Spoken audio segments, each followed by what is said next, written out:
হলো নেইমার। আর এই random subscriber যদি একে ফুটবলে হারাতে পারে তাহলে আমি ওকে দেব $5,00,000 আমি এর সাথে, যার জন্য তোমরা সবাই এতক্ষণ অপেক্ষা করছিলে। বিশ্বের অন্যতম সেরা ফুটবল প্লেয়ার নেইমার, একজন ইন্টারন্যাশনাল ফুটবল সুপারস্টার, 28টা চ্যাম্পিয়নশিপের বিজেতা, একটা অলিম্পিক গোল্ড মেডেল, আর এছাড়াও ব্রাজিলের সর্বকালের সব থেকে বেশি গোলদাতা। সে কম্পিট করবে একজন সাধারণ প্লেয়ার হিগোরের সাথে, আর ওরা কম্পিট করবে $5,00,000 জন্য। যদি তুমি যেত এই টাকাটা শুধু তোমার ব্যাংক অ্যাকাউন্টে যাবে, কিন্তু নেইমার জিতলে ওর বেছে নেওয়া যে কোনো চ্যারিটিতে আমি টাকাটা দেবো।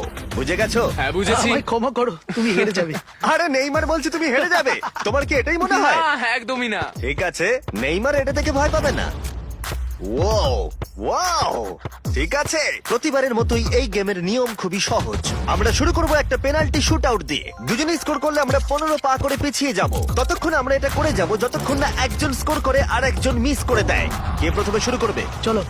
Rock paper scissor shoot. আমি আমি জিতে প্রথম। গেছি। তাহলে নেইমার প্রথমে। এতে পুরো চাপটা আমার উপরেই পড়বে। ইজি। ইজি। ঠিক আছে, আমরা দেখলাম দুজনে স্কোর করলো, কিন্তু এবার আমরা 15 পা পিছিয়ে যাব। ও নেইমার এবার সিরিয়াস হচ্ছে। তোমার এবার ভয় পাওয়া উচিত, ও কিন্তু জুতোর ফিতে বাঁধলো। প্রথম 4টে শট নেইমারের মতো বিখ্যাত ফুটবলার কখনোই মিস করতে পারে না। এতক্ষণ পর্যন্ত দুজনেই খুব সহজেই মারছে। 5 নম্বর শট থেকে নেইমারের সাথে সাধারণ প্লেয়ারের পার্থক্য বোঝা যাচ্ছিল। অফিসিয়ালি দুজনের পক্ষেই চ্যালেঞ্জটা এবার কঠিন হচ্ছে। যতক্ষণ না মিস হচ্ছে ততক্ষণ আমরা পিছবো। এবার তুমি ঠিক আগে আছে? মারো। আমি আগে গোল মারবো? চাই, তুমি প্রথমে শট মারো। ঠিক আছে, মারছি। ও ও, ঠিক আছে, এটা এখনো পর্যন্ত তোমার সব থেকে বাজে শট। এবার নেইমারের পালা। ও ও মাই গড, বলটা পুরো সুইং করে গোলের ভেতরে গিয়ে ঢুকলো। চাপে পড়লে খুব ভালো লাগে। বিশ্বকাপের চাপের সাথে এটা তুলনা হয়? না, বিশ্বকাপে আরো বেশি চাপ। দাঁড়া দাঁড়া, তুমি শট মারার আগে তুমি $5,00,000 চেকটা ধরো। নিশ্চয়ই। তুমি এটা গোল করলে আর ও মিস করে দিলে এটা তোমার হয়ে যাবে। তুমি নেইমারকে হারাতে পারবে, ঠিক আছে? ভরসা রাখো। ঠিক আছে। ও না, নেইমারকে এটা গোল করতে হবে। যদি ও মিস করে তাহলে তুমি সুযোগ পাবে। মিস করো, মিস করো প্লিজ। দাঁড়াও ভাই, এদিকে একটু সরে এসো। এই গোলটা তবেই কাউন্ট করা হবে যদি এটা বারের মধ্যে লেগে গোলে ঢোকে। না ঢুকলে এটা গোল নয়। নেইমার এতটাই ভালো যে ও বলছে গোলটা তবেই কাউন্ট হবে যদি বলটা বারে লেগে গোলে ঢোকে।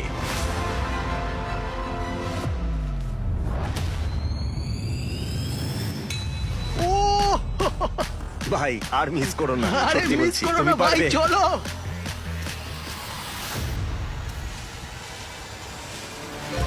ঠিক আছে, ওর ভাগ্য ভালো যে নেইমার ওকে সুযোগ দিচ্ছে। ও নেইমার, ও অপেক্ষা করলো না। ও ও, চ্যালেঞ্জে কে কাউকে সুযোগ দিচ্ছে এটা আমি জীবনে প্রথম দেখলাম। ঠিক আছে, এইবার আমি চাই নেইমার প্রথমে মারুক। সাধারণত নেইমারের বিপক্ষে একজন বিশ্বমানের গোলকিপার গোলের নিচে থাকে, কিন্তু এটা এখন খালি। ও মাই গড ভাই, তোমার জন্য আমার চিন্তা হচ্ছে। এটাই হয়তো শেষ তুমি সুযোগ। শুধু ওই আচ্ছা, ক্যামেরাটাকে টার্গেট করো, ঠিক দেখো আছে। বলটা গোলে নেইমার ঢুকে তোকে যাবে। খেলা শেখাচ্ছে। ক্যামেরাটা। হ্যাঁ। এই তো খুব ভালো, Wow! গোল হয়ে যাবে। দেখলে? ও পেরেছে! পেরেছি। আমরা অফিসিয়ালি এখন মিডফিল্ডে আছি। এরকমটাই চলতে থাকবে। রেডি হলি মেরে দাও।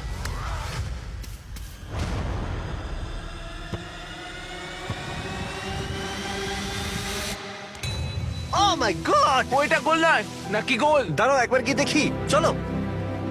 দাঁড়াও দাঁড়াও, এই দেখো, এটা অন দা লাইন আছে। বেশিরভাগটাই কিন্তু লাইনের ভেতরে। এটা গোল। না, এটা পুরোটা ঢুকতে হবে। ও তাই নাকি? নেইমার, এদিকে এসে দেখে যাও। না না, গোল নয়, গোল নয়। বলটা অন দা লাইন। না, গোল এটা নয়, গোল গোল হয়নি। হয় না। বল যদি লাইনে টাচ করে থাকে তাহলে টেকনিক্যালি গোল নয়। আর যেমনটা দেখতে পাচ্ছ এটা অন দা লাইন, তার মানে তুমি স্কোর করে দিলে জিতে গোল যাবে। মারলে জিতে যাবে। হ্যাঁ। মিডফিল্ড থেকে এখন তোমাকে $5,00,000 শট মারতে হবে। হ্যাঁ। ঠিক আছে, মনে রাখো কিন্তু $5,00,000 বাজিতে রয়েছে। ওর জীবনের সব থেকে বড় শট। গোট নেইমার দেখছে হিগোর পারে কিনা।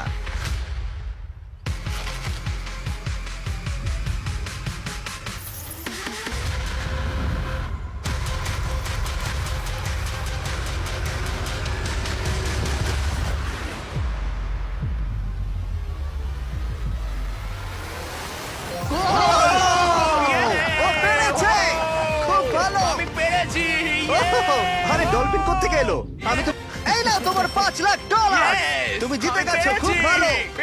আমি পেরেছি ও, ভাই ও। হ্যাঁ, হ্যাঁ। এসব কি হচ্ছে? আরে ও কি খেয়ে নিচ্ছে? আমি জানি না কি হচ্ছে। সাবস্ক্রাইব